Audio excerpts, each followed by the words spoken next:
Welcome to the Whitetail Obsession Podcast with Dave Richmond and co-host Chris Worthing, where we talk and teach everything deer and turkey hunting related. Follow along as we help teach you tips and techniques about hunting, food plots, and habitat management strategies that everyone can use.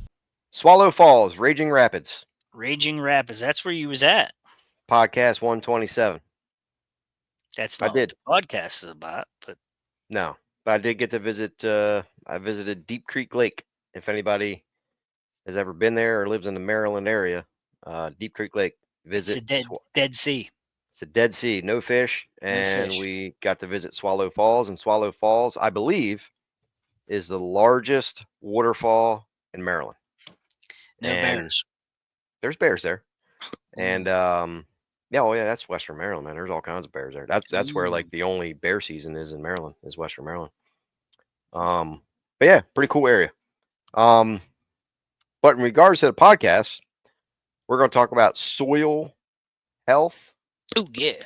organic matter, how to improve it. Kind of we're not going to go too in depth with it, but just we're going to throw out some scenarios, some improvements you can do, things to look out for, and so forth. So, yeah. So I love this topic. I love soil.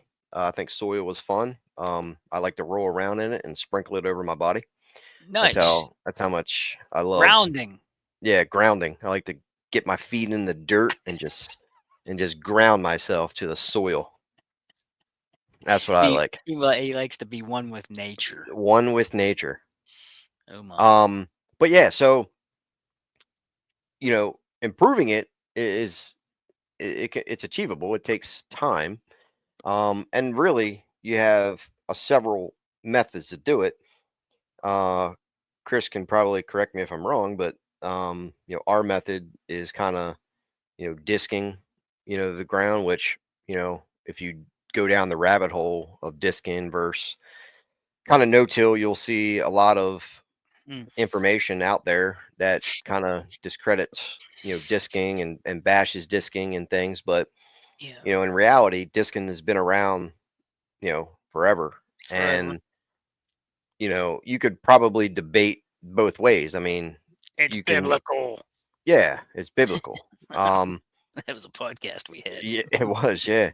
And you can go down the rabbit hole between disking versus no-till, and you're going to see pros and cons to both. I like them both, but well, I mean, personally, there's instances I would like to be able to do something. Yeah, I mean, I'll be straight up. Personally, I've never no-tilled, but I know people that do.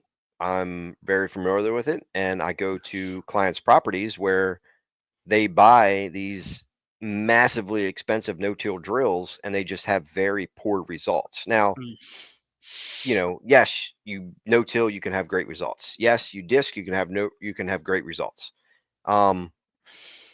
What if you also no-till, you can have bad results. If you disc, you can have no bad results.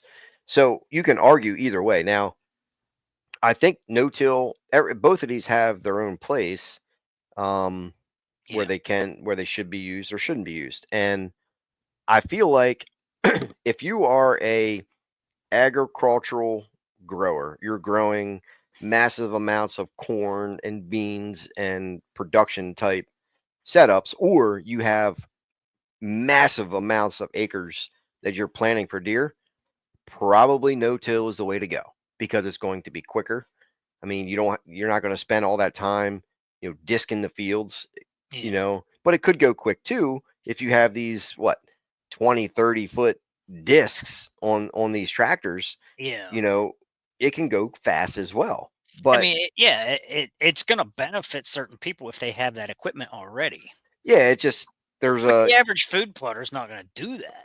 That's what I'm getting at, is that we're food plotters, and most people are planting 3 acres maybe at most. Maybe. I'd say on average, the average food plotter is planting 1 acre or less. Oh yeah. So many people out there like guesstimate, I 1/4 acre. When in reality, everybody overshoots. Like, it's easy to average something and say, hey, that's 3 acres.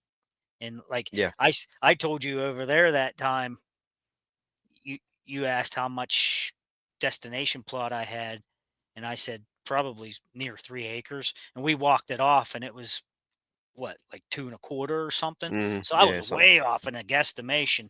Like, and people do that a lot with their food plots. They're like, yeah, I got a 1/4 acre down in the woods. You go down there and it's a strip 60 feet by 20 feet. It's Yeah, like it's quarter like a acre. Heck yeah, it's no. a 16th of an acre. Yeah, if Um, that. but yeah, I mean, even like the people that I go to for property visits, I would say most is about 1 acre, maybe two, maybe three sometimes, but it's a very small amount. Hmm. So both have its place, but in regards to deer hunting, I think disking is perfectly acceptable. Um, and like for me, you don't want to disc unless you're planning. So I don't think you should go out there and just randomly disc the ground. I don't like that. I think you should have something in that ground for it green and growing as long as possible. You literally disc it in to turn it in for green manure, and you plant something right away. When you repeatedly disc over and over and over, it's a bad thing. It makes your soil kind of like a hard pan, and then because you're just disking, you're ripping it apart too much. Um, Yeah, and if you pulverize it, yeah. yeah, yep. And then, which then goes into organic matter. You're trying to build that organic matter, which if you pulverize it, you destroy that organic matter. So you want to have something green or previous, that went dormant, turnips, brassica, whatever, winter wheat, rye, whatever. You want to turn that back into the soil and plant something right away, but you don't want to pulverize it down to a dust. You just need to lightly just disc it up, and over time you build up that organic matter. Now, if you always have bare soil and then you're planting something, you're not having success with it, it's nothing's really growing, and then you go to disc it again the following year, you get a drought, and you're just going to keep setting yourself back. So um that's why it's important. Like, people aren't having success, it's because they have very little tonnage that they're turning back into the soil to build up that organic matter. You need a root system in there. Buckwheat's good for it. And lightly dip. You don't need to go down a foot deep, and maybe every 5 years or something. You can turn it over, but um, in the most cases, just a couple inches down is very good. And for example, like the farm me and Chris worked on, that's when I started kind of videoing YouTube and making videos. Is when I first got that, those fields, food plots where we were planting. I mean, they had organic matters in like 1 to 2% maybe, somewhere around there. After 5 years, 4 years, I had organic matters up in the six and sevens. And I had CECs that were extremely low. Then when we were done after the 5 years, we had CECs way, I mean, it's high, which you don't want to go too high, because then you have more like clay-like soil and nothing can infiltrate through the soil. So there's a balance with it. But the point is, you have guys that no-till, and what's the saying? It takes 100 years to build 1 inch of of topsoil. Yeah, So when yeah. you're trying to no-till, there's guys online bragging that they went up by like a half a point in 5 years of organic matter. Hmm. I'm like, dude, I like don't have much time, man. I don't, who has that amount of time? I went up 4 to 5 points of organic matter within 4 years. So it can be done. It's achievable, but you have to do it the right way. Yeah, I Um, mean, it takes a little bit of work, but yeah. you know, one of the things you mentioned was the buckwheat, Hmm. and that's an easy way to incorporate Hmm. organic matter back in.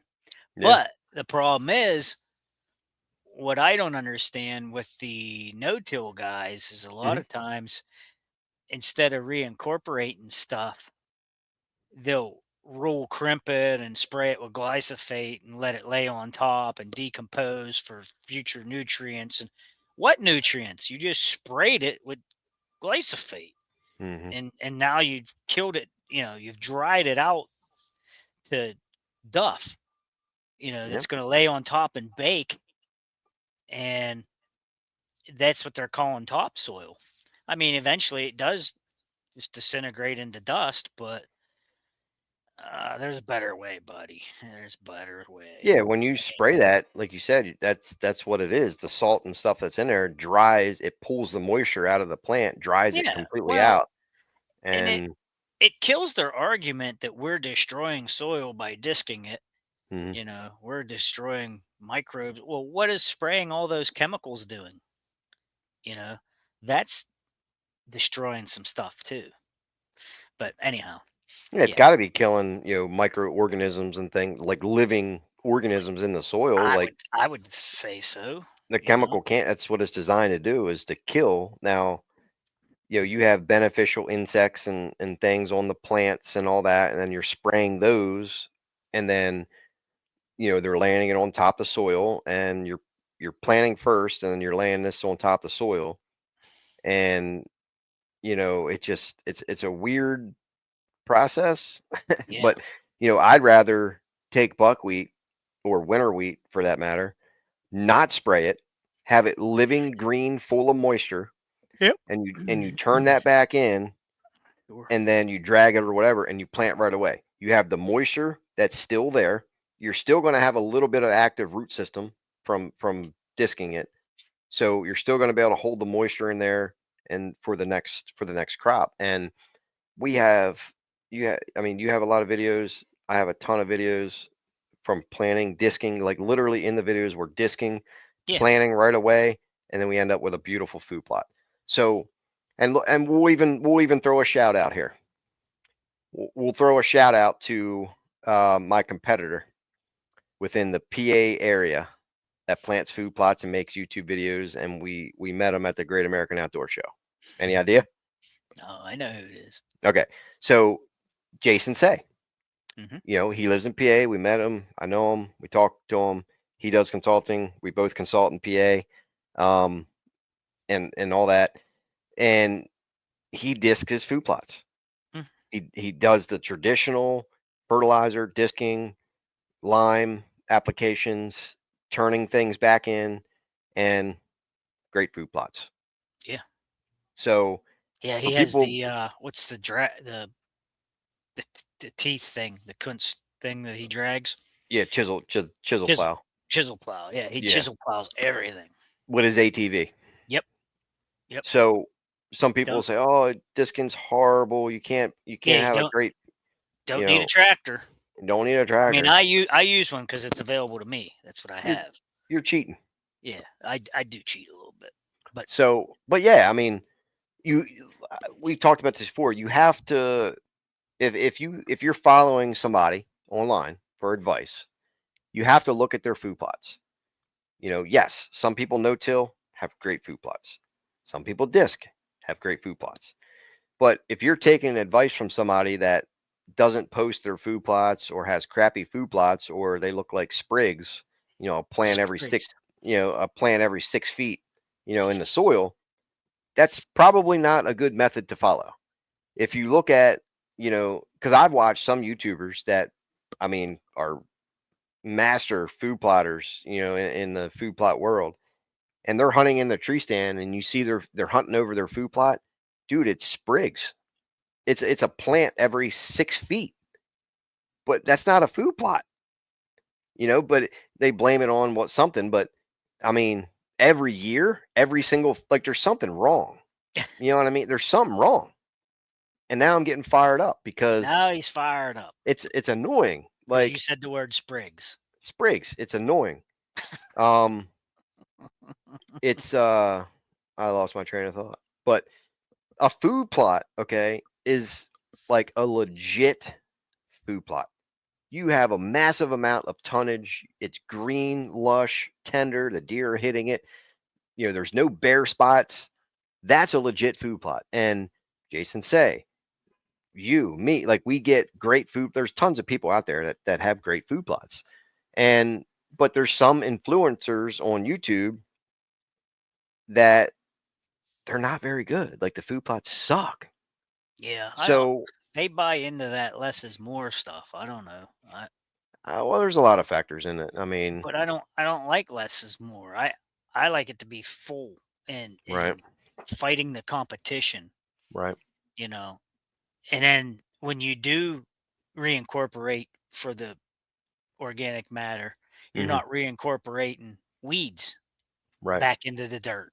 You Hmm. know, if you have a nice full flush of green stuff that you planted and not Hmm. full flush of weeds to go to maturity. Can you? uh, I didn't mean to cut you. Can you see my screen right now? Like I you just see me, or do you see a I picture? just see you right now. Okay, I'm gonna pull a picture up of a legit food plot. If I can, my computer got erased here, but I think I can. You can keep talking. So yeah, I was just saying I don't like any bare spots because that gives weeds the chance to pop up. Hmm. And then when you go to disc that back in, well then you're disking in weeds. Correct. Yep. And you know, that seed's gonna spread and you're gonna have an issue. Hmm. So All right. that's why For you an get good. What are you saying? sorry, for an example, can you see that? Yeah, I can see that. That that's a legit food plot. There's no bare spots. This is at the well, X farm now, but you can see right here, where it butts up against the farmer's soybeans. Mm, And then this is my brassica plot that follows all the way down, okay. and the corn on the other side, right? Let that deer grow. Yes, let that deer grow. Now, how do I get rid of this? I'd shoot that sucker here in Sigel. Right. Now, That'd be a good one here. what is this here? I can't really see when I'm presenting. The pictures are so small. But like just for the people watching the video, now this is obviously in the summer. That's you This trespassing. this is also a legit food plot that follows the soybeans, and there's my old there. Hey, there's your Dodge in the background. Oh no, you killed my dreams. So this was what's Domain's blend? The one with the buckwheat and stuff. Overhaul. Overhaul or mother Yeah. lode? Which one was it? Mother Overhaul. This was Overhaul. I planted it in the spring. But that's a legit food plot. So you can see where it's just full, lush, no bare spots, no weeds, Hmm. um, and so forth. So it is very possible to to uh to disc and have good results. What's this buck Sure. here? Look at this buck, velvet buck. Mm. That's up in PA. I'd shoot that one here. Really? Yeah, Well, what about this guy? This will be I'd the lay last one. I'd lay it Last one. down. What's this here? I I don't know would what have this is. laid it down. I can't even see when I'm. There you go. That's two little bucks. Three little bucks. There you go. But this is Brassica's, one of Domain's blends. Yeah. This was the end of September. So Mm. I probably, if I had to guess, I planted that the last week of August. Okay. And that's what you got there. So this is just simply disc in the ground. We added lime, some fertilizer, and so forth. So again, it's very achievable when you grab soil samples, you add the correct amount of lime, and then you'll get pushback, where people say, "Oh, we are adding synthetic fertilizer." Well, yeah, I am, because who has 5 years to build up nutrients in, in the soil Right. by now, if it's like I said, if you're a major agricultural, farmer where you're growing food and crops and things, yeah, like Yeah. I don't, yeah, it's right there. That's a legit food plot. There's no BS, and you know they have oat Hmm. in their turnip in there, Right. and their So, clover and chicory. But the way that grows, like the oat and the leaves that spread out shade everything. You know what I'm Yes. saying? It Mhm. fills in and there's no bare spots. Right. And I literally have planted that blend across the road. And of course, the oat and the turnip goes Mhm. away, and the chicory and the uh, clover stay behind. Mhm. And you'll see Saturday, Dave's coming up. This is the weekend he's coming up. We're fishing here in Mhm. PA. Mhm. And we'll walk over there and I'll show him that strip over there that I used to call the Green Mile, the buffer strip that I had along the woods. I Mhm. still have clover over there from 4 years ago, 3 years ago when I planted that no BS strip in there. Mhm. It just Yeah. keeps coming back and coming back. All I just do, I just keep mowing it. Mhm. I just keep it mowed, get that weed out of there. You know, Yeah. Yep. don't It allow those weeds to mature and go to seed. And then when I do want to change that out someday, I'm just gonna disc that clover right under, and Mhm. there won't be any weed competition with it. Yeah. Yep. So, Yeah. but It's that very creates your green manure. You know, you put that right back in the ground. That green manure turns to organic matter on your soil tests. Mhm. You know, you've got that in the ground. Yep. That's your moisture holding content, your nutrient holding content, which all goes together with your CEC and allows your plants to uptake that nutrient into your existing plot. Mhm. That's the easiest I could explain that, guys. Yeah. Yeah. It's you. I mean, you said it. I mean, correct. It's very achievable if you follow the steps. I Yeah. mean, you can disc, and I think discing is perfectly acceptable for planting a food plot for a wild deer. If Oh it's yeah. an agricultural type thing where you're providing food for the family and different, yeah. I mean, you might not want to use synthetic, you know, fertilizers and different things. And maybe the no-till method is best for that. If you got hundreds of acres to plant, then maybe that's a better method. But for the average typical deer hunter food plotter, disking perfectly acceptable. You get ATV, get a basic soil sample. If you want to, you want to kick it up a notch. As for a micronutrient, panel to add in there. But other than that, soil sample, lime, fertilizer, disc it, plant the seed, pray for rain. Done, finished, food plot. It's rocket science, right? It is rocket science. I have a video that's called "Food Plots Are Not Rocket Science." Well, just as we're pretty much done with the podcast, but just I'll throw this in for free. Everybody's freaking out right now about spraying their food plots. That's the biggest trending thing I see right now. Hmm. Everybody got weeds and they want to, you know what? It- And I'm guilty of mowing a lot, but if these guys would just drop the mower and freaking mow a little more and just keep that groomed up, you could fight about half those weeds off Hmm. all summer long. And in the fall, they're done. You know, they're Hmm. annual weeds Right. uh, if they don't want to be spraying in that thing. But yeah, that people are just freaking out over this stuff. But I guess what I was getting at was, there's so many things a deer eats, like 700 and some species, and we plant what, 5 or 6 species of something. Hmm. I mean, so you're thinking you're eliminating weeds because they're bad and they look terrible. Well, just keep them mowed up and they'll look fine. Um, but don't forget the deer eat that crap too. Hmm. You know, I mean, look at some of the stuff that people get rid of. Ragweed, for instance. People freak out when they get ragweed. Well, ragweed is probably more nutritious than the clover that you just planted. Hmm. If you did a nutrient panel on that. Yeah. You know what's really good is American Beautyberry. Mm. They love American Beautyberry. There's a lot of That's beneficial things out there, yeah. you know. Did you know the American Beautyberry has the like purplish berries on them?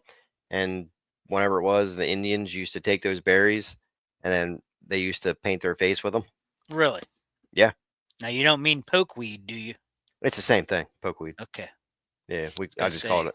It's American beautyberry. I call it the same thing, yeah, because but it's pokeweed, pokeweed. it's If you get that stuff on your clothes, it stains it. oh Like, my gosh, that stuff's yeah, terrible. yep, It's like ink. yeah, it is. But they That's but they that's why eat they it. call it American beautyberry, because they would paint their face. It's just a nickname for it. Yeah. Yep. But yeah, cool stuff. Yeah. That wraps up this podcast. Organic And matter. yep, and we'll see you guys on podcast 128. Any questions? Let us know.